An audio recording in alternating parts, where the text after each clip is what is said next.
Welcome, everybody. It's time once again for the next chapter with Charlie Hedges, as he explores turning the page on his life and yours.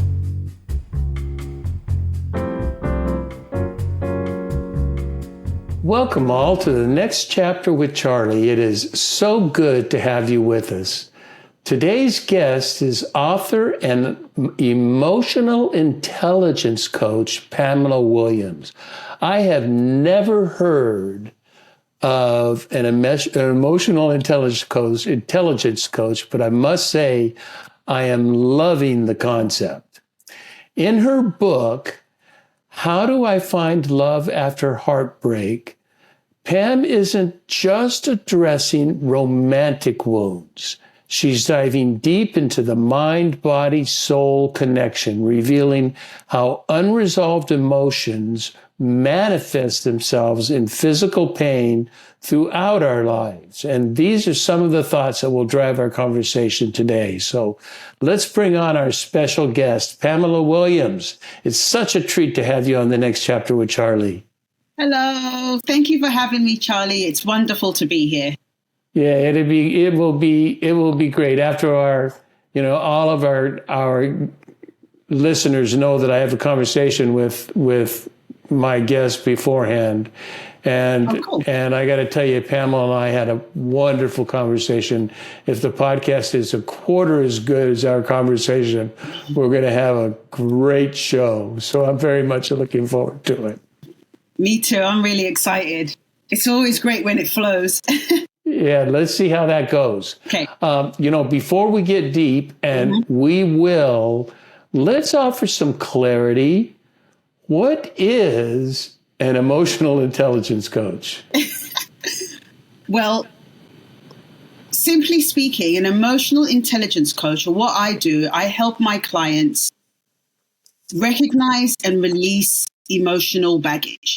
You know, when we go through an experience that is traumatic to us, obviously it elicits an emotion. And oftentimes we may stuff the emotion or let it flash out in a way that's maladaptive. So what I do is I just help my clients identify what those wounds are, help them release it, and help bring clarity to their life so that they develop a self-care routine that works for them, that they can learn to manage their emotions and recognize when things come up, and more importantly, feel their emotions and release their emotions, because we're emotional beings that think. So emotions are part of everything that we do. I've never heard that. I like that. We're emotional beings that think. Yeah. I like that. Thank you. I'm big into heart and head, and heart always wins over head with me, although head plays a role, but heart gets to be the guide. Absolutely. Exactly. That's the concept right there. What was that? That's the concept right there. And in my work, it's aligning the head and the heart as one, because that's when you can really connect, when the head's not interfering with how you're feeling, you know? And that's not easy for a lot of people to do. No. The heart is a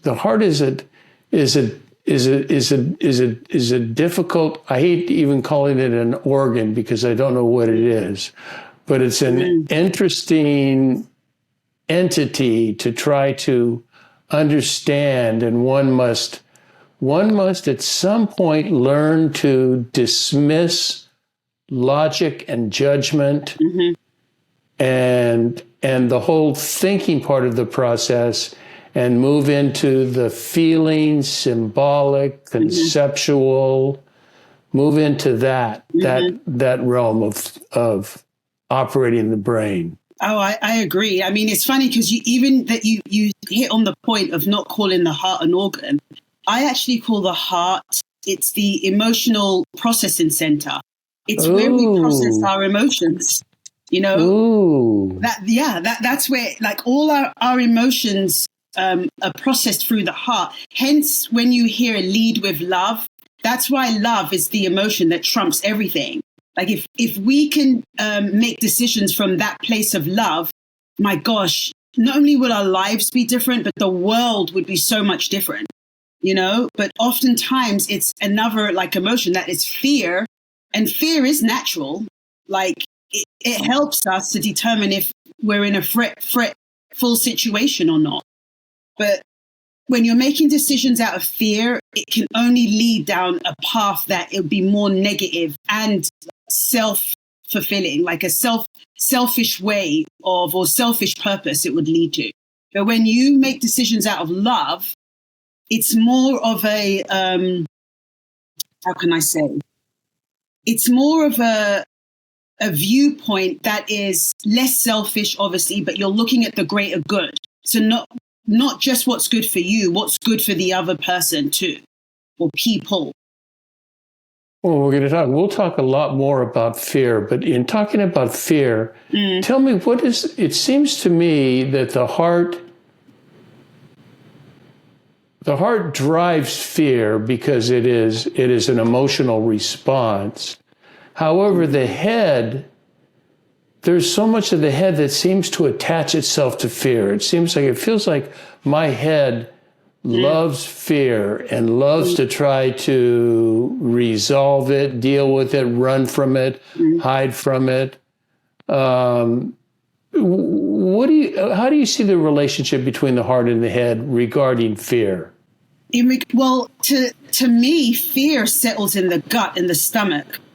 Okay. The gut and the stomach is the power center. That's where we process our power. And so in regards to the head, there's an alignment there because the amygdala on the left side of the brain, that's its sole function and purpose.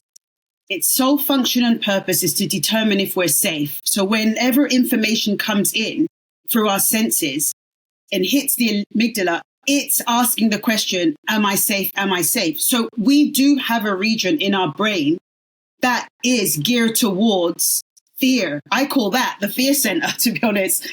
Yeah. And oftentimes when there's a malfunction, right, when there's a disconnect, then it will cause a malfunction. And when I say disconnect is when you're disconnected from people and other people's pain. When you're disconnected from people and other people's pain, then you as a person will just organize your thoughts and your external world around keeping yourself safe. So that's how you can then self-sabotage. So that's the relationship in your head. There definitely is a space that we hold there in the fear center that governs fear. But the thing is, fear is meant to be felt in the moment to determine if you are indeed safe or at risk. And that's the job of the right amygdala, where you process in the moment. You see what I'm saying? So yes. When you process in a moment, you can determine, okay, this happened to me before, and that what could have happened is I got run over by a car before. You say you come to a road, you're crossing a road, and you get afraid thinking about what happened. But then if you are online in a way where you're not stuck in the past or worried about the future, and you're in the moment, you can then look, you'll think clearly, and you'll look and see, okay, well, there's no car right now, so I'm okay. I'm not at risk of getting run over, and then you can safely cross the road. And so that's, I think, the biggest problem that we're facing now is that a lot of people are making decisions solely through their fear center, and they're not using their whole brain, which is determining, okay, am I safe when it asks that question? But a lot of people then look at threats as comparing. They're comparing themselves to someone else, and then they might see that as a threat because that person might have a better job, or they might have the relationship that another person's always wanted. You know what I mean? Yeah. So that's where I come in as an emotional intelligence coach to help people decode and ascertain, okay, well, what is it you fear? And then we break it down from there.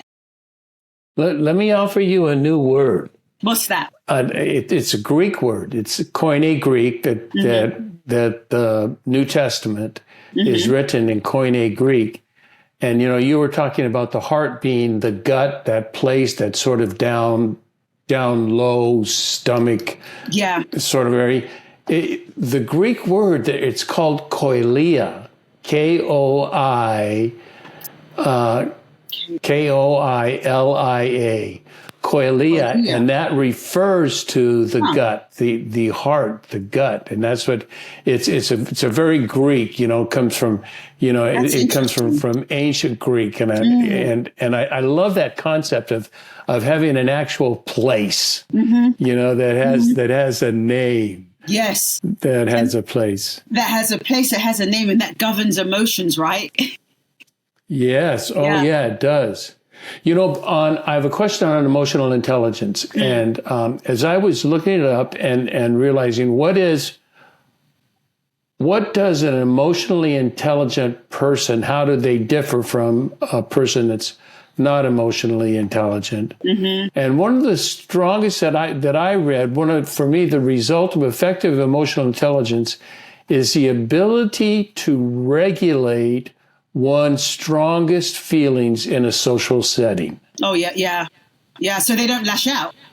Exactly. And I'll add to that too, being able to track thought before action. That is the essence of clarity.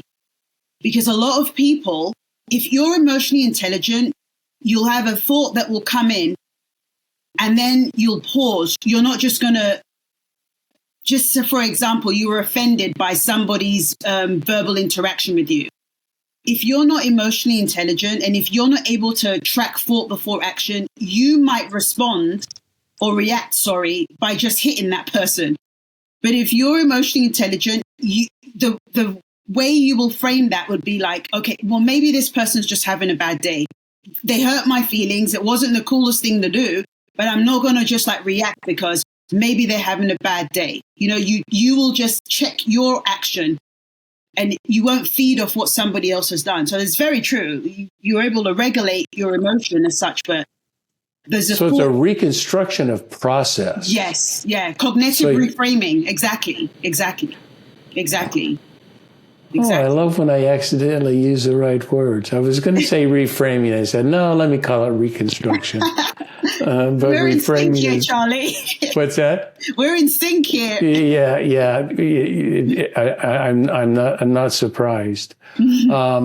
And another definition that I want to get to, so that helps me understand emotional intelligence, and that you are, may I say, in boiled down terms, you are helping people to regulate their emotions in social settings. Yeah. But it is more than that. It's about understanding. It begins by understanding your emotions. And so that means you do have an empathy. Is there not a big sense of empathy that is working along this? Oh, for sure. Are you saying empathy with me or in people? I would say both. I would say empathy for other people. Oh yeah. But it does help. It does help tremendously. I mean, it helps my raised. I wasn't in the Christian environment until I was 30 years old, but I was raised in a very conservative Christian environment for the first couple of years. I think I told you I went to the seminary with the redundant name Western Conservative Baptist. Like, what's it going to be? Western Liberal Baptist, But I had to. Oh, you went out a bit there. Are you there? Reframe my predispositions about things. I missed you a bit. It cut off a bit, Charlie. Oh, did it? I said through seminary, through the conservative beginning, I was forced to reframe all of my theology because now I'm Episcopalian, and I would say my theology. We'll talk about theology later, but it's not liberal, but it is what you were talking about. My entire theology is based on love. I mean, everything is about love. It's just, if you're going to talk about divinity and the divine and God and source and whatever name you choose to call, it is all about love. Oh, gosh, absolutely. I mean, it does sound cliche, but it really is true. Like, love is the emotion. If you lead with love, you'll be surprised how people respond to that. Because sometimes too, people are guarded and they may think that you're going to do something bad to them. But if you lead with love, that could be a smile. That could be just seeing someone someday and asking how they're doing. You'd be surprised how they respond to that, you know, and you might not get it right every time because, yeah, there might be that person where you might be vulnerable and lead with love and they may not be receptive to that. But you can't let that influence you then in how you move through your life, because like we're talking about, love is so important. It really does move mountains. And even though the current zeitgeist is fraught with fear and negativity, you know, when something bad happens, you see how people rally around and they want to do the right thing. So that's why, to me, innate in all of us, there is light. But there is also, because this is the realm of duality, there is also a dark side too. So you just have to choose which one that you want to feed, right? And to me, I choose love. Like to you, you choose love. And I think being connected to Christ for me really helps with that decision. It really does. I mean, he, to me, embodies that solely. Love. You know, when you said there's that we are light, you know, the Christ said, we are the light. We don't become the light. We don't make the light. This is part of our essence. But there is also, because, you know, I think both of us are rather Jungian, or at least we talk Jungian, and I do believe in the shadow and the darkness and side.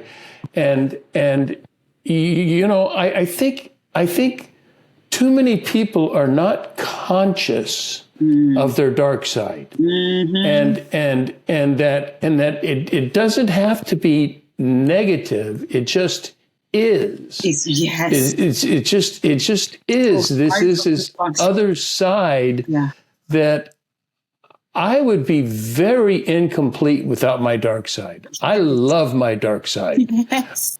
It's helped you in life at some point, I'm pretty sure, you know. You know, like, sorry, I didn't mean to cut you, but I just was excited when you're saying that. But it's the truth. I mean, we all have a dark side, or a shadow side, I call it. Yeah, that's what Jung calls it. Oh, right. And it comprises of the parts of us that have helped us, especially when we were younger, to get out of a bad situation, or defense mechanisms, you know. So it is what makes us who we are. And I think ignoring that side of who we are allows it to show up more. But if you embrace your dark side, so if you have a propensity to be judgmental or criticize or be aggressive, knowing that about yourself is better than not, because then you can ultimately make changes so that that side doesn't show up, and so that you can feed your light side instead. I read a weekly blog, and do you know what the title of one of my most popular blogs was? What's that? Making Friends with Your Demons. Oh, that's good. Yeah, that's exactly it. That's good. But it is true. You must make friends with your demons. We have demons. And you know, some are of our own making and some are not of our own making. There are just, you know, there are these thoughts and forces and, you know, that are going on. But it's to befriend them, to understand them, to work with them, rather than always work in concert, rather than always against them. Absolutely. I mean, of course, because how can you or anybody, any of us, know ourselves completely if we don't understand that shadow side of us as well? But I think a lot of people, especially with my work, what I've discovered is there are a lot of people are ashamed of that side because they think that side is wrong, you know? Right. And just like you said earlier on, it's just like that side just is. That side has helped you get through a difficult or tumultuous period. It works in balance. So we can use the positive sides of the dark side. So if you know you're an aggressive person, then rather than being aggressive, you could be assertive, you know? Assertive, use that part of assertiveness to help you get things done. But knowing and accepting that shadow side will help anybody be able to take the good sides from them and dissolve the stuff that they don't need. My theological mentor, who I've met and chatted for all of 4 minutes with. So, we don't have this ongoing relationship, but I read his books, listen to his lectures. I'm part of his group, Richard Rohr. And he writes a lot about the false self and the shadow side and the importance of understanding the shadow side and how that is, and that we must recognize it, deal with it, understand it, and accept it, and not be afraid of it. Right, and not be afraid of it, exactly. But shame and guilt hold people from really accepting that side of them. That's the sad thing. Yeah, and I heard an interesting. Tell me your take on this. I heard an interesting distinction between shame and guilt. And I think for you professional, you psychologist, this is old news, but for me it wasn't, is that shame is when you think there's something wrong with yourself, and guilt, something wrong with your internal self, who you are, and guilt is something wrong with an act you did. Yeah. That's and they're correct. very different. Who you are versus what you did. You can always rehearse and change and reframe your guilt, but the reframing of shame is very difficult. That's a whole different story. It is. And I imagine that has a lot to do with emotional intelligence. It does. It does. And being able to release perfection or perfectionism, because that's something that holds us back, and that's something that locks shame in. I think Brene Brown even did her work on perfectionism and shame and blaming. But in my line of work and just my experience in life and what I've been, my experiences that I've had, perfectionism has been something that has held shame. But the antidote to that is acknowledging that you're not perfect and that we do make mistakes. Because when you're trapped in a shame spiral, for me, that I've learned, if you can acknowledge that, look, I'm only human and I've made a mistake, it kind of releases that. And also talking to somebody that you can trust, that you can share this with. Because another component to shame is the belief that nobody else is experiencing this same thing, whatever it is you're ashamed. You know what I mean? And there is guaranteed somebody out there who has gone through the same thing or has felt the same way. And that's the thing. And then the compounding component of that is like the secrecy, right? So then you keep it a secret because you're thinking, I'm the only one that's going through this. But it's like, if you find someone you're comfortable enough to share your shame with, and it comes out, it loses its power. It gains more power. And there are very few people it is safe. I mean, it is even wise to share your shame. Of course. It's unwise. There are, one thing I heard just before we get into that, I heard Annie Lamott, and the author, she wrote in a book, and then I heard her in a lecture say, what we do is when we compare ourselves to someone else, and we think we're not perfect and another person is perfect, that's because we're comparing our very worst with their very best. And that they have a very worst as well, but we're not comparing. So the comparison is unfair. And I thought that was a brilliant observation. That is an excellent observation. And I agree with that 110%. I mean, there's something like, I have over a decade of experience working as a social worker. And so something that I saw often, and obviously in my experience of working with clients, is that at the root cause of depression or depressive thoughts or feeling down, there's three components to that. Comparing, I call them the sins of the fear center for CINS.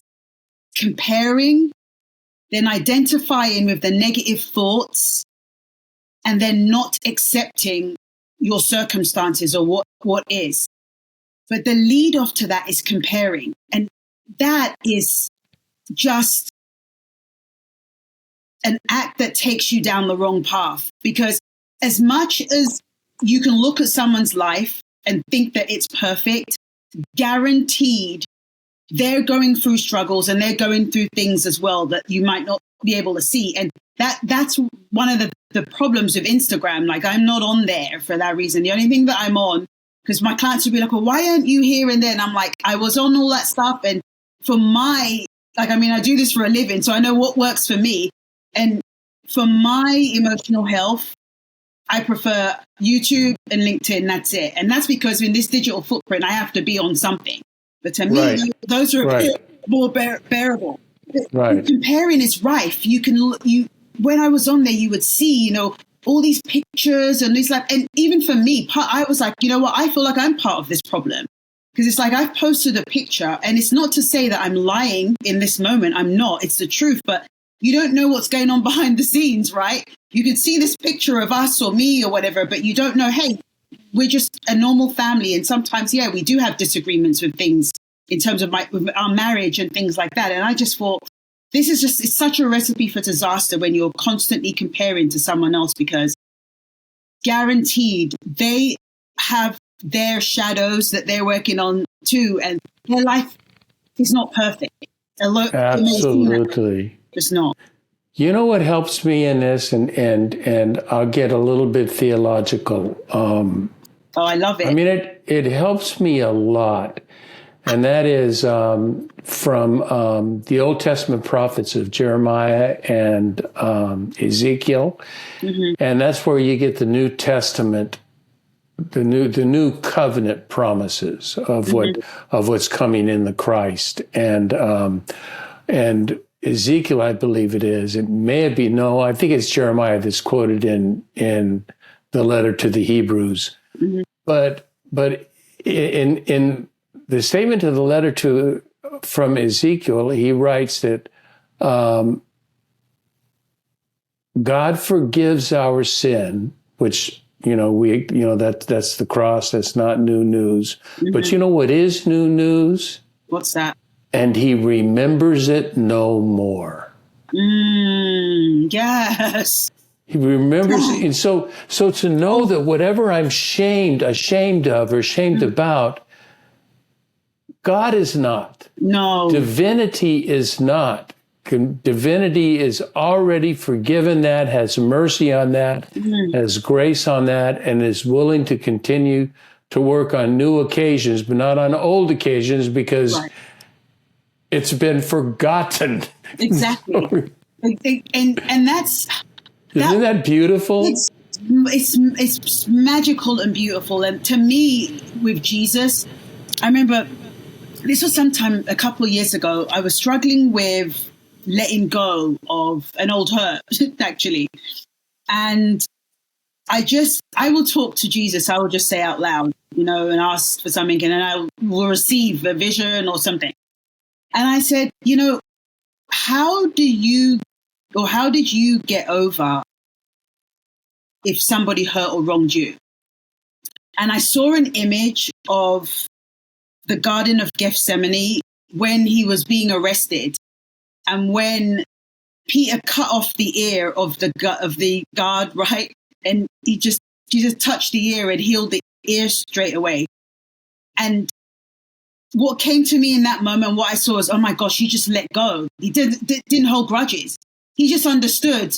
You just got to let something go. Because if you hold on to it, it's only going to affect the individual. It's almost like emotional bondage is what I call it. And why it's important to forgive, because forgiveness is a gift you give yourself. And it could be something that will help the other person that's hurt you, but it's more so something that you give yourself, because you're releasing yourself from emotional bondage. of what happened, why it happened, and how it made you feel.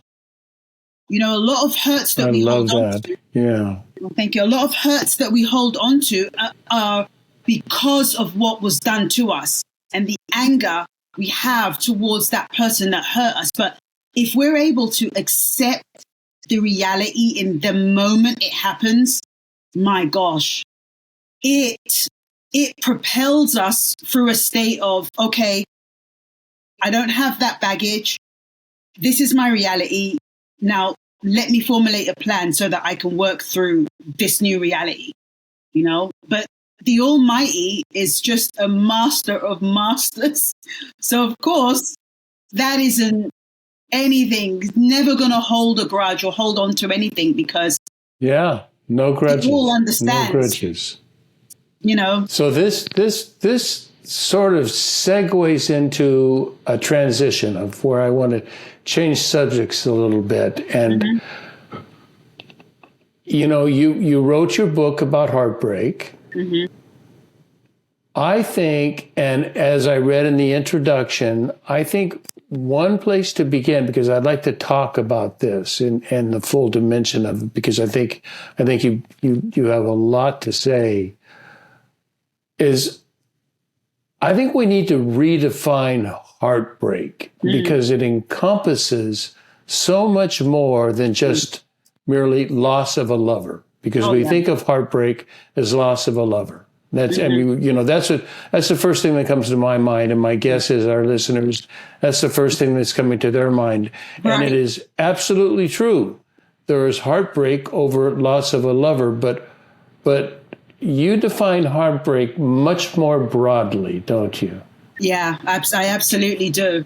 And even in as we talked about it, I defined it in my conclusion in my book as to what it means for me. But you're right. When you hear heartbreak, you think of romantic heartbreak. But no, heartbreak to me is a loss of anything that causes you pain in your heart. So it could be, yes, a breakup of a relationship. It could be the death of a loved one. It could be the loss of a job, the loss of your house, something that's caused trauma, that's caused the loss then for you that breaks your heart, that makes you feel grief. That to heartbreak is, but they're typically larger losses, are they? They're not, you know, losing my keys. You know, they're losing something that I've hoped for, that that have created stability for me, that I've built my life around, my whole reality is based on that. But I'll push back on that a little bit because please, it depends on the individual. So we'll take the example of your keys. Now, yes, keys are physical, but that key maybe could hold nostalgia to somebody, right? Oh, okay. Key, now, yeah. You know, okay. It could have belonged to maybe a loved one who perished, or some other type of nostalgia that they lost that key and it caused them harm. Yeah, that's different than what. Yeah. Right. I completely you see what I'm saying? So yes, the component of heartbreak is more of a grief that a person's going through that has ultimately hurt their heart. And there's different ways that can happen. Of course, people, jobs, you know, moving, it depends on the individual. But yeah. But it does, it's strong. It seems to me to be strongly tied with something we care a lot about. Yeah, it does. And a lot. That's but something we care about that is meaningful to us. And when that is broken, it's almost like my identity is broken. Who I am no longer who I am, and I must deal with that. Would you include that as heartbreak? I would say so, yeah. I would say that, and that's why you have masters and Jesus was one. He didn't have attachments really. You know, he traveled from place to place because he understood too, when you're attached to certain things, it will bring pain. But obviously, he was able to form attachments with people But there was also an understanding of impermanence, that nothing lasts forever. And when you have that understanding too, you're not so entrenched in attachment that when you don't have this thing, you're heartbroken. Because yes, then your identity is wrapped up in that. And the thing is, you never want your identity to be wrapped up in a role or an object, because your power is only tied to that role or that object. You lose that, you lose your power. So it's not, your identity should be more of what you want to be and who you want to be, as opposed to who you are. Because when you don't have that, then you lose yourself. So that's why, like I say, like in a marriage, I guess, thank goodness I haven't gone through a divorce, nor would I want to. But obviously, we're human. We've all had points of contention in our marriage or relationships. But you can see, if your identity has just been about your marriage and then you go through a divorce, gosh, you could see how devastating that would be. And obviously, the loss of this life that you had hoped and dreamed of and you were building together, and then that ends. And then if you have the components with the kids and finances and your home, that obviously adds a different part to it. But yeah. You're describing, are you familiar with the Japanese concept of wabi-sabi? Yeah, oh yeah. I know about wabi-sabi. But this is another part you don't know about me. I used to make, and it's an abeyance, so I'll just say that because people might go and check and look. I have a company called Unresolved Leather, and the concept of it is making handbags with leather that is imperfect. Imperfections are beautiful. So, I mean, I've been on TV for it and stuff like that. But yeah. It was a client who told me that, said, have you heard of wabi-sabi? And at that time I said, no, I hadn't. She goes, my gosh, your bags are that. They show the beauty and imperfection. So I actually would use the scars of the leather and incorporate my own to show the beauty of imperfection. And so, yeah, that is another component to my work. You know, the three parts of wabi-sabi that I love is imperfect, incomplete, and impermanent. Mm-hmm. It is just, it's just a beautiful concept. I have written about it, read about it, and, you know, I sort of embrace it. You know, kintsugi, the putting together of pottery. Okay. Oh, I didn't know that was a term for it. But yes, I see what you're saying. Yes. With silver and gold. Yes. Silver and gold. And that's the imperfect. And that's actually considered more perfect than the perfect. Yeah. You know, that imperfection is considered more beautiful than the unbroken piece. Yeah. It's so true, because, and that's the thing, like, it's on my website. There's a part for Unresolved Leather and in my giving back section, and you'll see, because I would give back to charity through Unresolved Leather and stuff. But that was something often people would say to me, like, my gosh, your bags are so beautiful. I would just work with the imperfections and accentuate them even. But like, there was just like a natural kind of symmetry and order to them that just made it flow. And it would come out. So then it wouldn't look odd. It would look right, even though there's like a scar or scars on there. There's a flow that brings it out with the colors and stuff that make it look beautiful. I love it. I have a bag. I have a work bag that, you know, it's a Toomey, you know, that you put computers in, and but it's a shoulder strap bar. It's not a backpack. It's a shoulder strap bag, and it's brown. It's beige, you know, and it was, you know, the leather was perfect when I bought it. Well, I had it for 10 years and took it on international travel, and that thing is so beat up. I mean, it is just ridiculously, you know, a mess. And I thought one time, you know, I need to take it in and have this, you know, repaired. Yeah. And I took it into a luggage shop, and they said, "Are you crazy? why would you do that? This is perfect. This bag is beautiful. Wow, And that's awesome. so I have my own wabi-sabi. I never even looked at it as a wabi-sabi bag. Yeah. But it is a wabi-sabi bag. It tells a story. And that would be like, that was one of the taglines, of my bags. Like every scar tells a story, or every wound, or every bit of impermanence. And that bag for you has been on your travels. And my gosh, if that bag could talk, what would it say? But it says, oh my God, you don't want to know.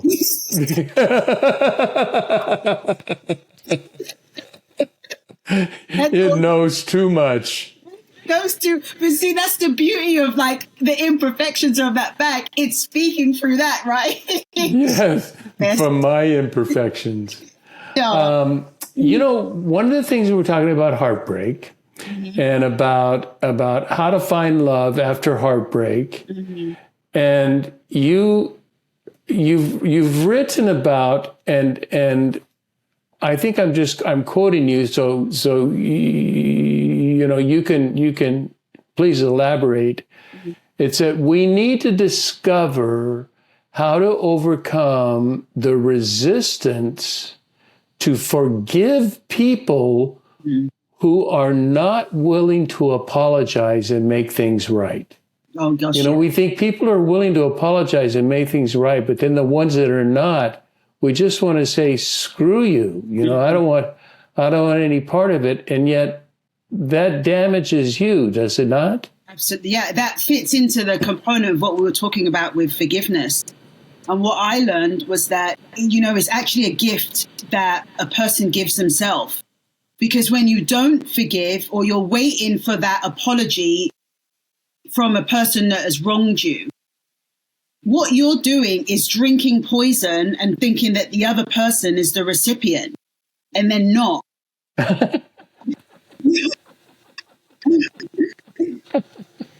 It's true, That's cool. It's the truth. And so that, for me, if you're waiting around for that apology to come from somebody who's hurt you, you might get it, but you might not. And in my case, I didn't get it.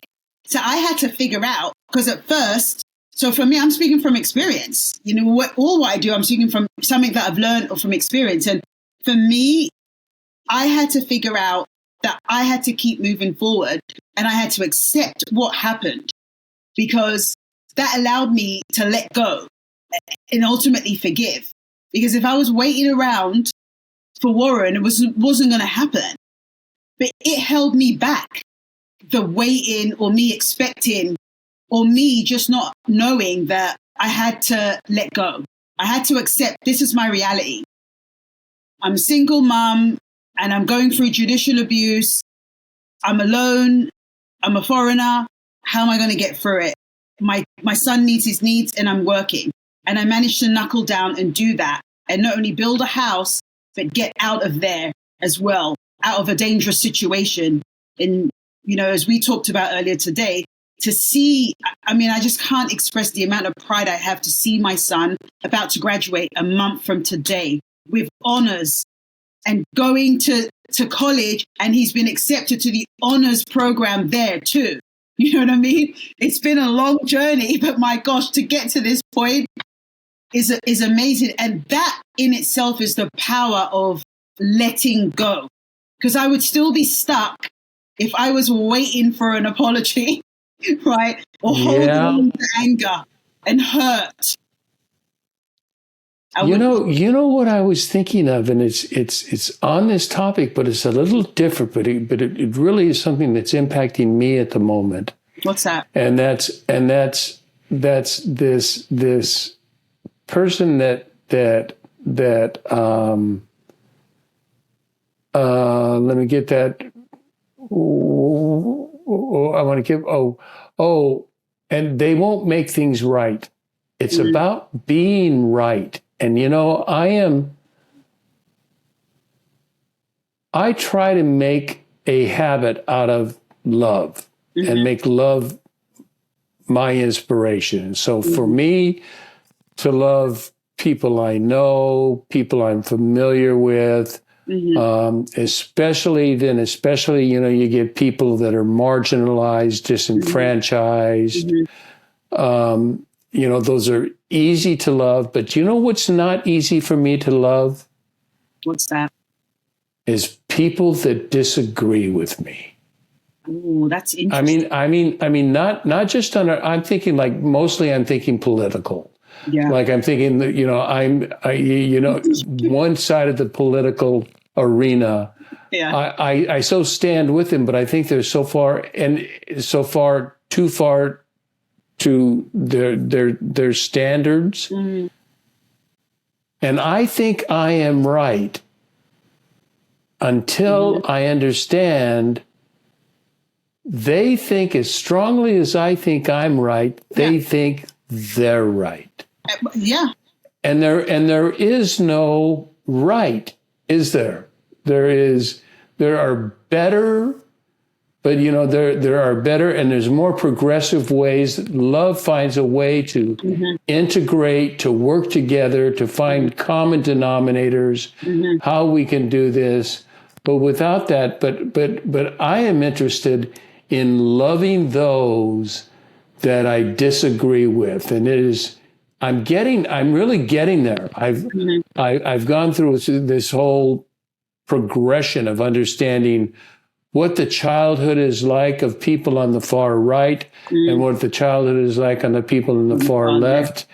And it just when you think about their childhoods, it just explains the difference, a radical difference philosophically. That it is a historical thing. It is, it's cultural and historical. It's and that has helped me. What are your thoughts on that? I know that's off the wall. No, you're fine. My thoughts, how I've been able to reconcile what's happening and with people. When you look at the sort of people that are attracted to, far right or far left movement kind of thing, it's people who have a deep dissatisfaction with life. They want personal development and they want to belong to something bigger than themselves. Now, that deep dissatisfaction with life is caused from some type of grievance that they have or an adverse traumatic experience that they went through. And because of that, with their yearning for personal development, so they're wanting to get ahead, it may not be in the most positive way, but that they're wanting to get ahead, they want to fit in somewhere.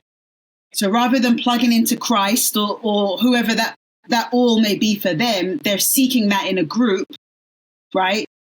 That's what helps me with understanding that, to be more, I guess, tolerant of people who have these extreme views, because I know it's coming from a wound. It's coming from a wound. It's not. And once they realize that themselves, they might be able to get help for that. I mean, there are just some people who, no matter what, I call them the bombers. No matter what, their job in society is to insert themselves into upper echelons or different parts of society, and they just blow stuff up. Those are the people that they bring lessons, actually. And we've all experienced somebody like that in our life who's brought us something deep that's made us really question life and think about where we want to go and who we are. And then there's the people who are lost. And they might be on their way heading towards the bombers, but they've been through something and they're trying to find their way. They're literally lost. And then there's people who have been lost and they found their way, and the people of light who are trying to say, hey, come this way. We can help you. So, I mean, my take on the current zeitgeist and, the climate politically and with people who disagree, I know it's coming from a wound. So, yeah, it's hard when you have someone who's maybe in your face saying certain things, but it's then to remember that this person has a grievance. Like attracts like. So people who are who've gained their power from causing pain and dominating other people's status and things, they're coming from a space of wound as well. So they're attracting these kinds of people, you know? So remembering that may help you to be a little bit more.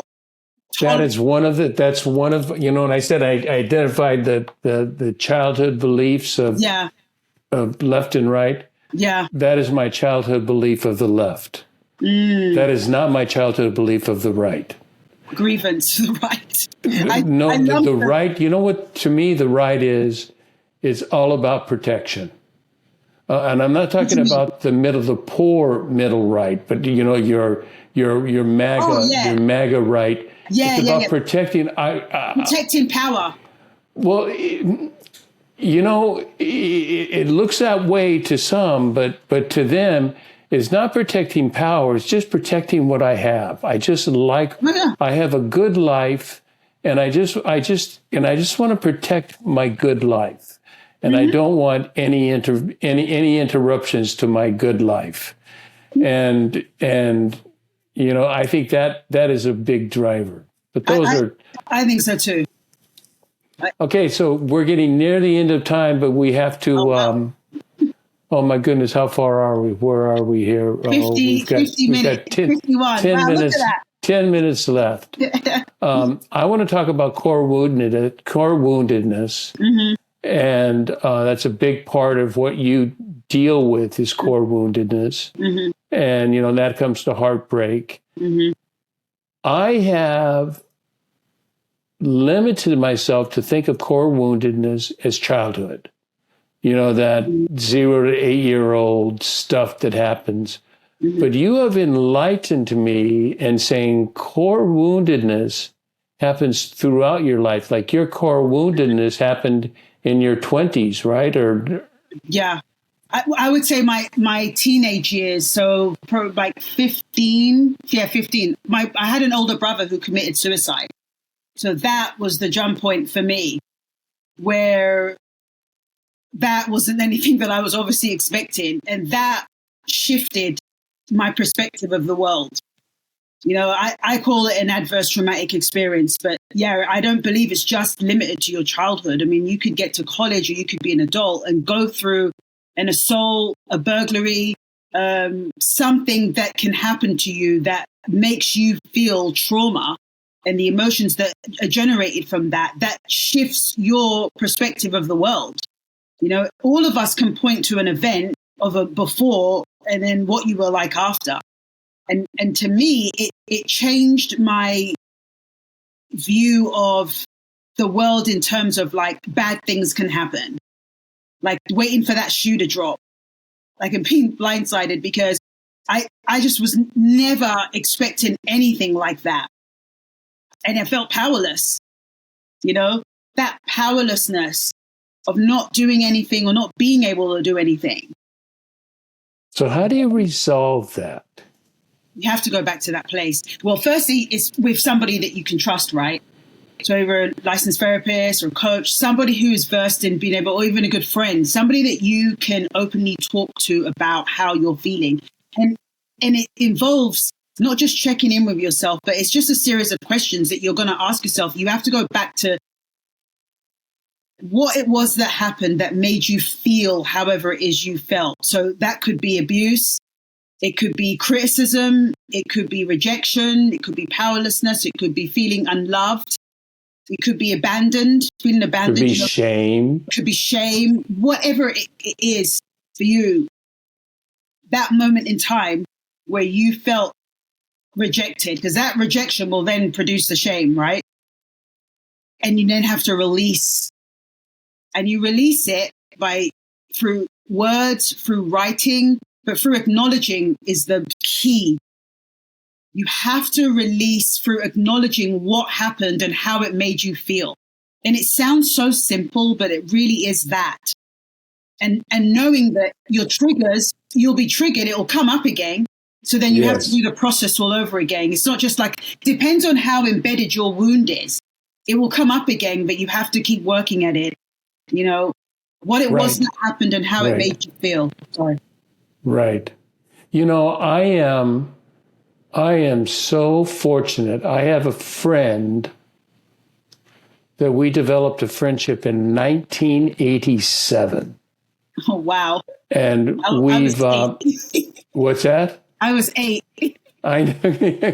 I'm surprised. I thought you were going to say I wasn't born. No, I came around in 79. So I was yeah, I was, let's see, how old would I have been? 37. Oh, wow. Oh, wow. So there's a few years difference here. Yeah.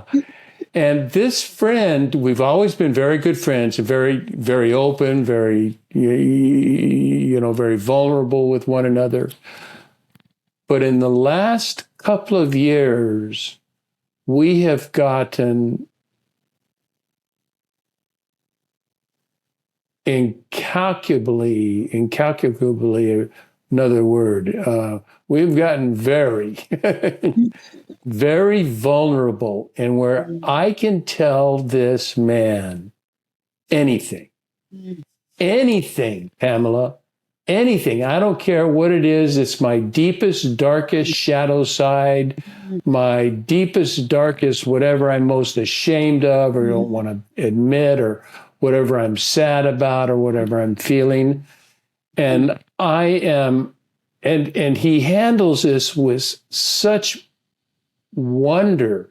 He handles this not only with acceptance and non-judgment. It is almost sort of a zen, sort of just there. You're there. You're just talking to me. We're here. He doesn't make a big, oh, that's okay. I'm with you. Don't worry. I've got your back. He doesn't say any of those things. He's a good listener, isn't he? Oh, he's a tremendous listener. Tremendous listener. But he doesn't come back and say those things. You would think that they would be saying, oh, I love you. You don't have to worry. He doesn't say that, but it's just obvious. It's just obvious. And so to have a friend like that, I'm nearer. I'm a 3/4 of a century, and it's taken this long to find that kind of friend, and it is incredibly powerful. Oh gosh, that's absolute. I mean, that's firstly, you're blessed to be in that position, right?